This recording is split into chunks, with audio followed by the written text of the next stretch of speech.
Okay, so part 2 of how to recognize a true spiritual teacher from a false one. And if you watched the last video, you saw that I really emphasized and really rattled on and on and on and on about simplicity. That a real spiritual teacher isn't going to have you lost in all sorts of complicated stuff and jargon and ranging from complicated philosophical metaphysical claims to crystals and the ins and outs of energy fields. They're going to be focusing on your direct experience, the here and now. And that type of experience is very simple but also very profound, because the insights of the here and now are the ones that actually permeate your life. The here and now is the only reality of your life. And so that which cannot be lived in the here and now, or which isn't coming in the here and now, isn't really relevant to your life at all. So the example I gave, for instance, was that Jesus, for instance, really emphasized love thy neighbor. Instead of getting involved in all sorts of metaphysical speculation, he focuses on love thy neighbor and really shows how that permeates your life when you really let it, and what that means to your life. And he's called a radical because of that, for teaching a basic doctrine that everybody knew, but showing people what that doctrine actually meant for them. So we love hearing we love not hearing basic things. Oh, that basic thing. Oh, I already know that. So give me something more complicated. Give me something bigger than that. No, you really don't know it. And here's why. So anyway, you're going to get something simple in this video as well, which is, if someone's a real spiritual teacher, they're probably going to act like it. So Jesus and Buddha both said this when trying to find a teacher. Jesus he full and well knew that there would be, in his words, or words similar to his, wolves in sheep's clothing that would come, and by their fruits you shall know them. Buddha said the same thing. You know somebody. You have an idea of who somebody is by how they act.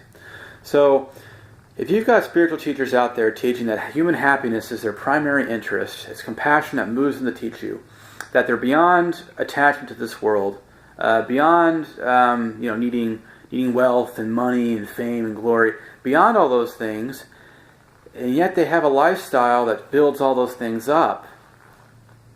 Kind of seems like they're not living up to what they're teaching. What do I mean by that? First off, I'm not advocating homelessness or poverty for spiritual teachers. What I'm instead advocating is a double look at the reality of many of these supposed spiritual teachers who have amassed millions of dollars for themselves, buying multiple nice houses, cars, $1,000 suits, and so on. If they've really moved past all these things, why are they amassing the wealth? And more importantly, if they're most interested in helping human beings out, how can they in good conscience, after charging people to heal their hearts, taking that money, and instead of amassing it for themselves instead of helping people who are starving to death? Could you imagine Jesus or Buddha walking around saying, I'm not going to give you the Sermon on the Mount, or I'm not going to give you this teaching about the arising of suffering unless you pay me a good deal, or I care about helping people out, but I'm gonna go buy all this fancy stuff anyway. I mean, we tend to have different standards for ourselves than the ancients, thinking that we're so advanced that we're just not even in the same ballpark as them. But that just isn't true. The reality is, Jesus and Buddha both lived in very well-developed societies with money. They didn't charge for their teachings, and I think we all know intuitively that it's kind of a twisted thing to do, to charge money to heal somebody's heart. I will only look into you. I will only understand you. I will only love you. I will only give you the insights you need to heal yourself if you pay me to do so. There's something a little disgusting about that, a little despicable about that. I mean, imagine Jesus saying, the Sermon on the Mount, again, I'll give it to you, but you all got to pay up first. Again, Jesus and Buddha lived in societies with money. Okay. Now, I'm not advocating going into homelessness like Buddha. I'm not advocating. I don't know quite how Jesus got by.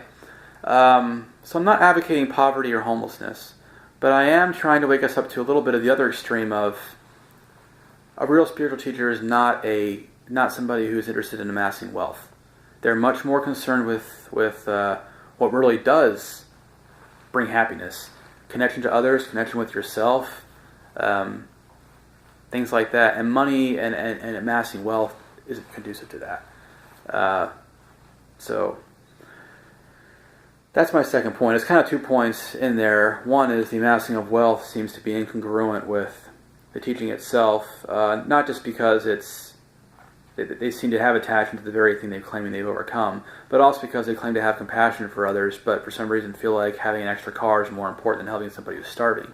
There's also the thing of, again, only sharing insights which frankly don't belong to you. The insights of reality that heal people's hearts are not, are not theirs. Healing somebody's heart that's a much bigger thing than you. And so charging money for that, I think it's, even if it's all just you, I think we intuitionally know it's kind of almost like spiritual prostitution to say, or emotional prostitution to say, I'm only going to be here for you and really help you unless you pay me to do so. And again, if people want to say, oh, well, in this day and age, these guys, they have to charge, do this and that. No, they don't. You can teach in a park like Jesus or Buddha did. You can make YouTube videos for free. You can do all sorts of things for free. A lot of these guys are writing books. That I think is okay to charge for because it costs money to make a book. Okay, so write the book.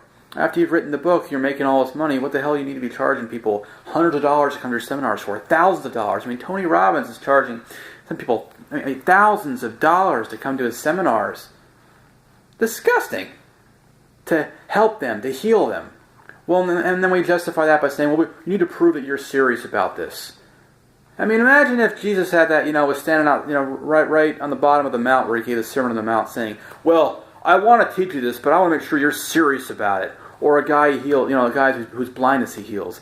Yeah, I want to heal you, but I want to make sure you're really serious about this. That's bullshit. It's just justification to make money off of what you really know in your heart you probably shouldn't be making money off of in the first place.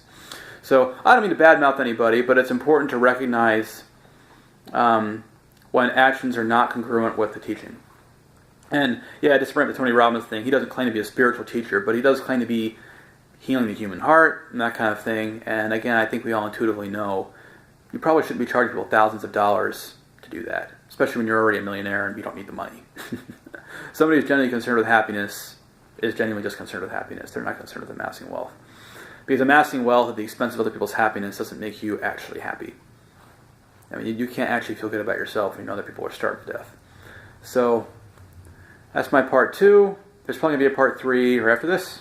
Thanks for watching. Bye-bye.